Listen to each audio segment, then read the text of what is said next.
పులివెందుల ప్రజలకు, రాష్ట్ర ప్రజలకు కూడా, పులివెందుల ప్రజలకు, రాష్ట్ర ప్రజలకు కూడా, మరి ముఖ్యంగా నా మీద ఆరోపణలు చేస్తా ఉన్న నా బంధువులకు కూడా ఈ సందర్భంగా ఒక్కటి చెప్పదలుచుకున్నా.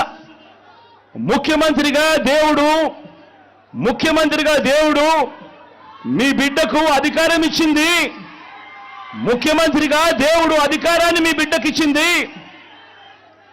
డబ్బులు సంపాదించుకునే దాని కోసం కాదు. మీ బిడ్డ డబ్బులు సంపాదించుకునే దాని కోసం కాదు.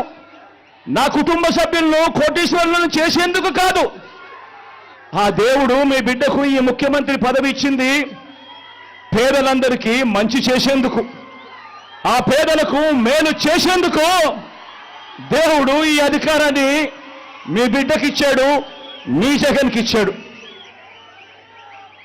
జగన్ అధికారంలోకి వచ్చిన తర్వాత మమ్మల్ని పక్కన పెట్టాడు అని చెప్పి మాట్లాడుతూ ఉన్న నా బంధువులకు ఈ సందర్భంగా తెలియజేస్తా ఉన్నా.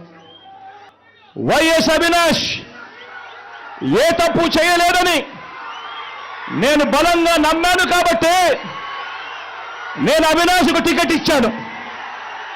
ఈరోజు అవినాష్ అడిగిన ప్రశ్నలకు సరైన సమాధానాలు చెప్పలేని మీరంతా చిన్న పిల్లాడైనా అవినాష్ను దూషించడం, అవినాష్ను తెరమరుగు చేయాలనుకోవడం ఎంతటి దారుణమైన కార్యక్రమం అన్నది ప్రతి ఒక్కరూ కూడా గమనించమని అడుగుతా ఉన్నా.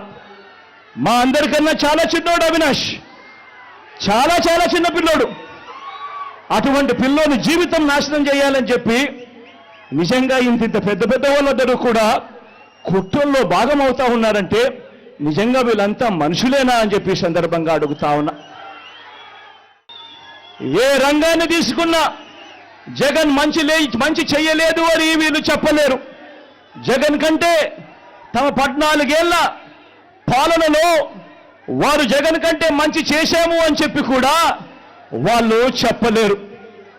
ఆలోచన చేయమని అడుగుతా ఉన్నా. మరి బ్రాండ్ జగన్, మరి బ్రాండ్ వైఎస్ఆర్, మరి బ్రాండ్ కడప, మరి బ్రాండ్ పులివెందులను